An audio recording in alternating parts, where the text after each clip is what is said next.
ఓం మహాగణాధిపతయే నమః. ఓం గురుభ్యో నమః. ఓం శ్రీమాత్రే నమః. పరమేశ్వర స్వరూపమైనటువంటి జ్యోతిష, వాస్తు మరియు ఇతర అనేకమైనటువంటి శాస్త్రములను మనకు అందించినటువంటి మహర్షులకి నమస్కారం. హయగ్రీవ హయగ్రీవ హయగ్రీవేతి యోవధేత్తస్య నిస్సరతే వాణీ జన్హుకన్యా ప్రవాహవత్. అరుణాం కరుణాతరంగితాక్షీం ధృతపాశాంకుశపుష్పబాణచాపాం అనిమాదిభిరావృతాం మయూకైః అహమిత్యేవ విభావయే భవానీం. శ్రీమాత్రే నమః. ప్రేక్షకులకి ఆ లలితాంబిక అమ్మవారి యొక్క అనుగ్రహం పరిపూర్ణంగా కలగాలని మనస్ఫూర్తిగా కోరుకుంటూ మనం ఈరోజు చెప్పుకోబోయే టాపిక్ ఏమిటంటే, గత 2 సంవత్సరాల క్రితమే మనం ఒక టాపిక్ గురించి చెప్పుకున్నాం. ఏమిటది అంటే, శని భగవానుడు మకరం నుంచి కుంభంలోకి రాగానే చాలా మట్టుకు ఒక రెవల్యూషన్ తీసుకొస్తాడు. బిజినెస్ సిస్టమ్స్లోని ఒక కొత్తగా కనిపెట్టుకునే విషయంలోని అన్నిట్లోని బిజినెస్ రెవల్యూషన్స్ చాలా తీసుకొస్తాడని చెప్పుకున్నాం. అదేవిధంగా మనకి కుంభంలోకి రాగానే చాలా మార్పు ఏఐ ద్వారా వచ్చింది. అయితే మనం గతంలో ఇంకొక విషయం కూడా చెప్పుకున్నాం. ఏమిటది అంటే, శని ఇక్కడికి చేరేసరికి అంటే 2030 4వ నెల 17వ తేదీ అంటే 17 ఏప్రిల్ 2030 కల్లా ఇక్కడ చేరుకుంటాడు. ఆ సమయం కల్లా అందరూ కూడా వీలైనంత మట్టుకు ఓన్గా చేసుకునే దాని మీదే ఉండండి, జాబ్ కాకుండా అనేటువంటిది. ఎందుకంటే అలాంటి ఒక సిస్టమ్ని తీసుకురాబోతున్నాడు శని. మకరంలో ఎంటర్ అయినప్పుడు మీరు గమనించినట్లయితే ఒక 4.5 years బ్యాక్ మనకు కరోనా వచ్చింది. మకరంలోకి ఎంటర్ అయ్యి గురువు ఒక నీచభంగ రాజయోగం కాలసర్పదోషంలో ఉన్నప్పుడు ఇక్కడికి వెళ్ళినప్పుడు జాబ్ సంబంధించిన విషయంలో ఒక డిఫరెంట్ ఇదంటే వాళ్ళు ఎవరికి వాళ్ళు చేసుకునే దానిలోనే ఇస్తాడు. కాబట్టి ఇక్కడి నుంచి ఇక్కడికి అంటే దాదాపు ఇప్పుడు కుంభంలో ఉన్నటువంటి శని భగవానుడు 30వ తేదీ 30వ తేదీ 3వ నెల 2025 సంవత్సరానికి ఇక్కడికి వెళ్తాడు. 30 మార్చ్ 2025 సంవత్సరంలో ఇక్కడికి పర్టికులర్గా 2/6/2027లో వెళ్తాడు ఇక్కడికి మేషంలోకి.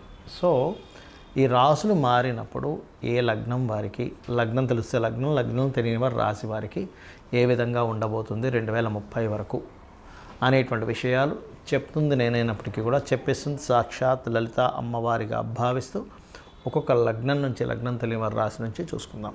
సింహలగ్నము, సింహరాశి. మీకు 7వ స్థానంలో ఉన్నటువంటి శని వచ్చే సంవత్సరం మార్చి నుంచి 8వ స్థానంలోకి వెళ్తున్నాడు. అష్టమ శని ప్రారంభం అవుతుంది. అష్టమ శని ప్రారంభమైనప్పుడు ఎటువంటి ఫలితాలు ఇస్తాయి అంటే, ముఖ్యంగా ఇది పూర్వీకుల ఆస్తులు సంబంధం మీద, అలాగే అనవసరంగా లాంగ్ టర్మ్ లోన్స్ మీద సడన్ చేంజెస్ ఉన్నట్టు సడన్గా కొన్ని మార్పులు చేసుకోవడము, ఇటువంటి వాటి మీద ప్రభావం చూపిస్తూ ఉంటుంది ఈ అష్టమ శని అనేటువంటిది. అయితే వచ్చే సంవత్సరంకి కేతువు మేకల్లా లగ్నంలో సంచరిస్తుంటాడు ఈ యొక్క సింహం వారికి. ఎప్పుడైతే కేతువు రాశిలో సంచరిస్తుంటాడో ఇది ఆధ్యాత్మికంగా ఒక ఉన్నతమైనటువంటి స్టేజ్కి తీసుకెళ్తాడు. టాప్ పొజిషన్కి, అందులో ఎటువంటి డౌట్ లేదు. అయితే ఈ అష్టమ శని ఎంతకాలం ఉంటాడు సింహం వారికి అంటే 2/6/2027 వరకు ఉండి దాని తర్వాత మేషంలోకి అంటే భాగ్యస్థానంలోకి ఎంటర్ అవుతాడు. భాగ్యస్థానంలోకి ఎంటర్ అయినప్పుడు పర్టికులర్గా ఇక్కడ మీరు అర్థం చేసుకోవాల్సింది, పెద్ద మొత్తంలో మనీ డీల్స్ చేసేటప్పుడు మాత్రం చాలా చాలా చాలా కేర్గా ఉండాలి. గురువులతోని, తండ్రి తరపు వారితోని, తండ్రి యొక్క ఆరోగ్యం విషయంలోని, లాంగ్ జర్నీస్ చేసేటప్పుడు చాలా జాగ్రత్తగా ఉండాలి. అయితే మీరు ఒక్కటి గుర్తుపెట్టుకోండి, ఎప్పుడూ కూడా నిత్యానుష్ఠానము అంటారు. నిత్యానుష్ఠానము, దేవత ఆరాధన, ఇవి మిమ్మల్ని సేవ్ చేస్తూ ఉంటాయి ఎప్పుడు కూడా. అయితే ఈ మేషంలోకి శని యొక్క సంచారం జరిగే సమయంలో ఇక్కడుండే మీకు 2వ స్థానంలో ధనస్థానంలో ఉన్న కేతువు రాశిలోకి 12వ స్థానంలోకి, అలాగా లాభస్థానంలోకి చేరుకుంటాడు. కాకపోతే అక్కడ బిజినెస్ రిలేటెడ్ సంబంధించిన రాసుల్లో కేతు ఉన్నందుకు, భాగ్యస్థానం ఉండే శని కేతువుని చూస్తున్నందుకు, ఇలా 3వ దృష్టితో చూస్తున్నందుకు పెద్ద మొత్తంలో ఇన్వెస్ట్మెంట్ చేసే బిజినెస్లు ఏవి చేయకూడదు మీరు ఆ టైంలో. అది ముఖ్యంగా జాగ్రత్త తీసుకుంటూ ఉండాలి. అయితే ఈ శని ఎప్పుడైతే మనం ఇక్కడ 2.5 సంవత్సరాలు, ఇక్కడ 2.5 సంవత్సరాలు అనుకున్నాం కదా, ఇక్కడ 2.5 సంవత్సరాల్లో పర్టికులర్గా మొదటి 2 నెలలు వివాహం కోసం చేసే ప్రయత్నాల్లో, దూర ప్రాంతాలు విదేశాల్లో ఉండే సంబంధాలు కుదిర్చేలా చేస్తాడు 7వ అధిపతి 8లో ఉన్నప్పుడు. అంటే అష్టమ శని ప్రభావం అనుకున్నాం కదా అది. అలాగే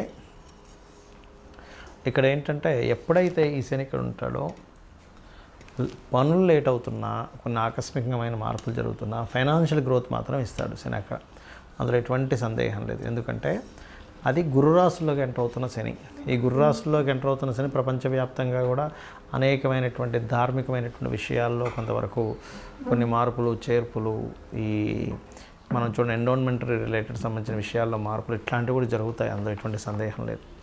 అయితే ఎప్పుడు కూడా అష్టమ శని జరిగేటప్పుడు మాత్రం ముఖ్యంగా మీరు జాగ్రత్త తీసుకోవాల్సింది వచ్చే సంవత్సరం 30వ తేదీ 3వ నెల నుంచి ఒక 2.5 సంవత్సరాలు మాత్రం యాన్స్టస్ ప్రాపర్టీస్ విషయంలో జాగ్రత్తగా ఉంటూ నువ్వులు దానంగా ఇవ్వడము, గోవుకు బెల్లం తినిపించడము, శని భగవానుడికి దీపారాధన కనుక చేసినట్లయితే అన్ని విధాలా మీకు బాగుంటుంది.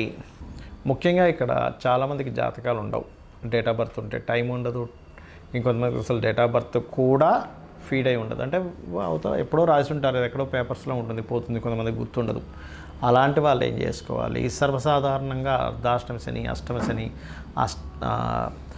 ఏలినాటి శని నడిచేటప్పుడు లేదా శని మహర్దశలు నడిచేటప్పుడు ఏం చేయాలో చెప్తాను. డేట్ ఆఫ్ బర్త్ లేదనుకోండి, మీరు ఎలా గుర్తించాలి అంటే మీకు పనులన్నీ స్లో అవుతున్నాయి, నిందలు ఎక్కువగా పడుతున్నారు, శారీరక శ్రమ ఎక్కువగా ఉంది, కానీ వచ్చేటువంటి లాభం మీరు పడుతున్న శ్రమకి 10% మాత్రమే వస్తుంది అంటే మీకు మహాదశల్లో కానీ ఏలినాటి శని రూపంలో కానీ అర్ధాష్టమ శని రూపంలో కానీ అష్టమ శని రూపంలో కానీ కొన్ని జరుగుతున్నాయని అర్థం. అయితే ఇందులో మళ్ళీ కొన్ని వేరియేషన్స్ ఉన్నాయి. ఎలాగంటే అర్ధాష్టమ శని నడుస్తుంది అనుకోండి, అంటే మీ చంద్రుడి నుంచి 4వ స్థానంలో శని సంచారం జరుగుతుంది. అప్పుడు కన్స్ట్రక్షన్స్ చేసే విషయాల్లో, చదువు విషయంలో కొంత మందత్వం వస్తుంది. అష్టమ శని జరిగేటప్పుడు అన్నీ లేట్ అవుతూ ఉంటాయి, కొంచెం యాక్సిడెంట్ ప్రోన్స్ ఎక్కువ అవుతూ ఉంటాయి. అదే ఏలినాటి శని నడిచేటప్పుడు 12వ స్థానంలో శని సంచారం చేసేటప్పుడు ఇన్వెస్ట్మెంట్స్, రాశిలో శని సంచారం చేసేటప్పుడు బద్ధకము, 2వ స్థానంలో శని సంచారం చేసేటప్పుడు ధన సంబంధించిన విషయాల మీద ప్రభావం చూపిస్తూ ఉంటాడు.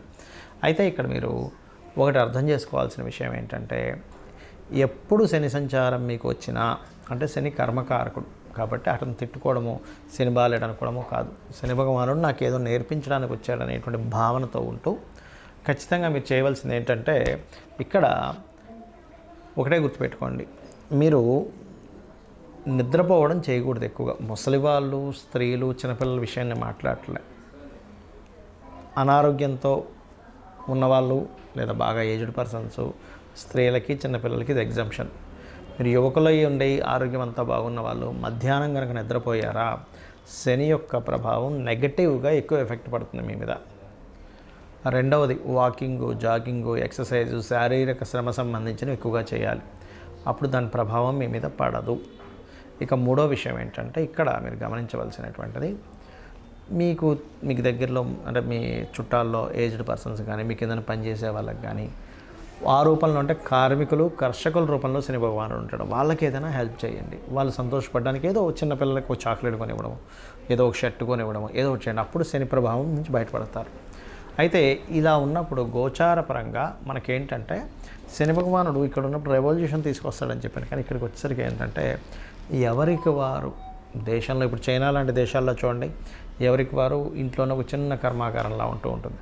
అలా ఎవరికి వారు ఓన్గా జాబ్ పరంగా సెటిల్ అయిపోవాలి. ఎందుకంటే ఎక్కడో నేను జాబ్ చేస్తాను, వాళ్ళు నన్ను చూసుకుంటాను అనుకుంటే తప్పు. శని ఇక్కడ జరిగేటప్పుడు గుర్తుపెట్టుకోండి, మేషంలో బికాజ్ ఆఫ్ ఆ టైం అనేటువంటిది అప్పటికల్లా ఓన్గా చేసుకునేది ఇదే మీకు యోగాన్ని ఇస్తుంది. ఇది బాగా బాగా బాగా గుర్తుపెట్టుకోండి.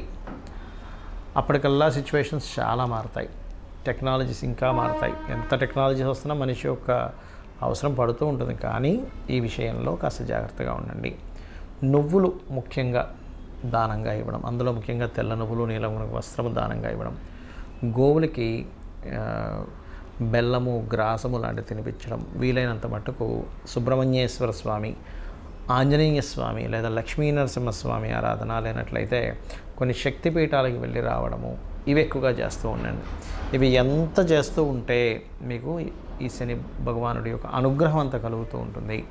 అంతేగాని మనం ప్రతిసారి నా టైం బాగాలేదు ఇట్లా అనుకోవడం కాకుండా ఇట్లా చేసుకోండి, అన్నీ ఖచ్చితంగా బాగుంటుంది. ముఖ్యంగా ఈ శని ఇక్కడ సంచరించేటప్పుడు కొన్ని రోగ సంబంధించినవి కూడా వస్తాయి దేశంలో, కొంచెం జాగ్రత్తగా ఉండాలి. అంటే దీర్ఘ రోగాలు అంటుంటారు చూసారు, ఒక పట్టాన పోకుండా ఉండేది. ఎందుకంటే సాటర్న్ ఈజ్ ది కర్మకారక ప్లానెట్. కొంచెం ఎప్పుడైనా శని కనుక ఒక్కోసారి చూడండి, అతను హెల్త్ ఇష్యూ కాంబినేషన్లో వచ్చాడు, హెల్త్ ఇష్యూస్ ఎక్కువ ఇస్తూ ఉంటాడు. కాబట్టి వీటి మీద దాని ప్రభావం అనేటువంటిది ఉంటూ ఉంటుంది. ఇక మీరు చండీ పారాయణం చేసుకోవడము, లలితా సహస్రనామాల్లో ఓం అనాకలిత సాదృశ్య చుబుకశ్రీ విరాజితాయే నమః. అయితే ఇందాక మనం మాట చెప్పుకున్నాం ఏంటి, ఇక్కడ శని సంచారం జరిగేటప్పుడు 10th లార్డ్ కదా నీచ పొందుతున్నాడు కాబట్టి, న్యాచురల్ 10th లార్డ్ కాబట్టి నీచ పొందుతున్నాడు కాబట్టి ఇది కర్మ మీద ప్రొఫెషన్స్ మీద చూపిస్తుందని చెప్పుకున్నాం. అలాంటి వారు వాళ్ళ పర్సనల్ చార్ట్లో కూడా ఒకవేళ కర్మకారకుడు పాడయ్యాడు, 10th హౌస్ పాడైంది అనుకునేటువంటి వారు చక్కగా మీరు ఏం చేయండి అంటే లలితా సహస్రనామాల్లో ఫస్ట్ లైన్ ఉంటుంది, ఓం శ్రీమాత శ్రీ మహారాజ్ని శ్రీమత్ సింహాసనేశ్వరి నమః, లేదా ఓం మాణిక్య మకుటాకార జానుద్వయ విరాజితాయై నమః అని. ఇది కనుక చేసుకున్నట్లయితే ఆ లలితాంబిక అమ్మవారి యొక్క అనుగ్రహం చక్కగా ఉంటూ